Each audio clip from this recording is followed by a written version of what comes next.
பெற்றுத்தரப்படும் என்று முதலமைச்சர் மு.க.ஸ்டாலின் உறுதி.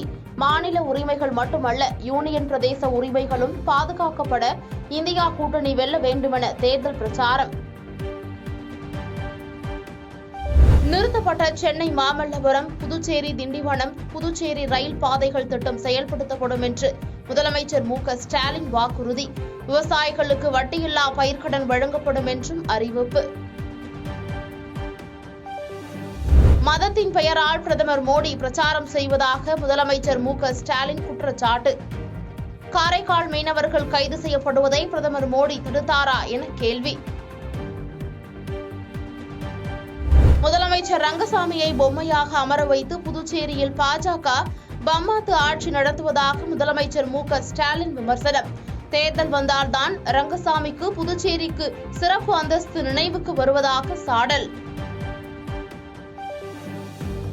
நெல்லையில் வாக்காளர்களுக்கு பணம் விநியோகிக்க பாஜக திட்டமிட்டது அம்பலம். நயினார் நாகேந்திரனிடம் விசாரணை நடத்த தேர்தல் பறக்கும் படை அதிகாரிகள் திட்டம். வறட்சிக்கு நிவாரணம் வழங்கிய ஒரே அரசு அதிமுக தான் என்று எடப்பாடி பழனிசாமி பெருமிதம்.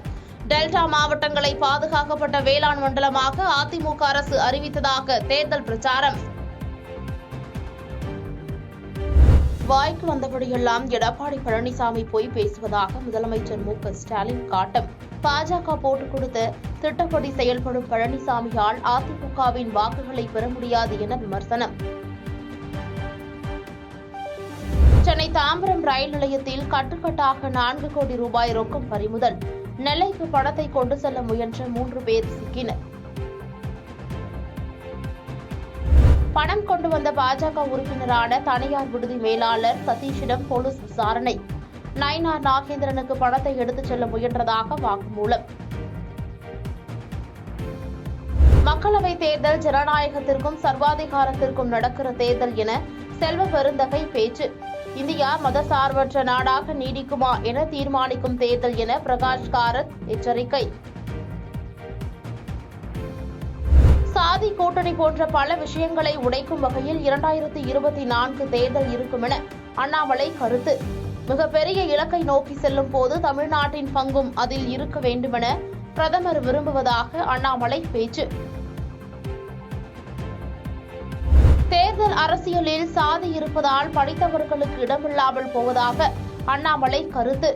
அடுத்த 25 ஆண்டுகளுக்கான தொலைநோக்கு திட்டங்களை வகுத்துள்ள பிரதமர் மோடி வித்தியாசமாக சிந்திப்பவர்களுக்கு முக்கியத்துவம் அளிப்பதாகவும் பேச்சு. திமுகவும் அதிமுகவும் காலாவதியான கட்சி என பாமக தலைவர் அன்புமணி ராமதாஸ் விமர்சனம். மு.க.ஸ்டாலின், எடப்பாடி பழனிசாமி ஆகியோருக்கு தொலைநோக்கு பார்வையில்லை எனவும் பேச்சு. ஐபிஎல் தொடரில் இன்று டெல்லி அணியை எதிர்கொள்கிறது மும்பை. மற்றொரு போட்டியில் குஜராத், லக்னோ அணிகள் மோதல். பாதகம் செய்பவரை கண்டால் நாம் பயங்கொள்ளலாகாது பாப்பா. மோதி மிதித்து விடு பாப்பா, அவர் முகத்தில் உமிழ்ந்து விடு பாப்பா.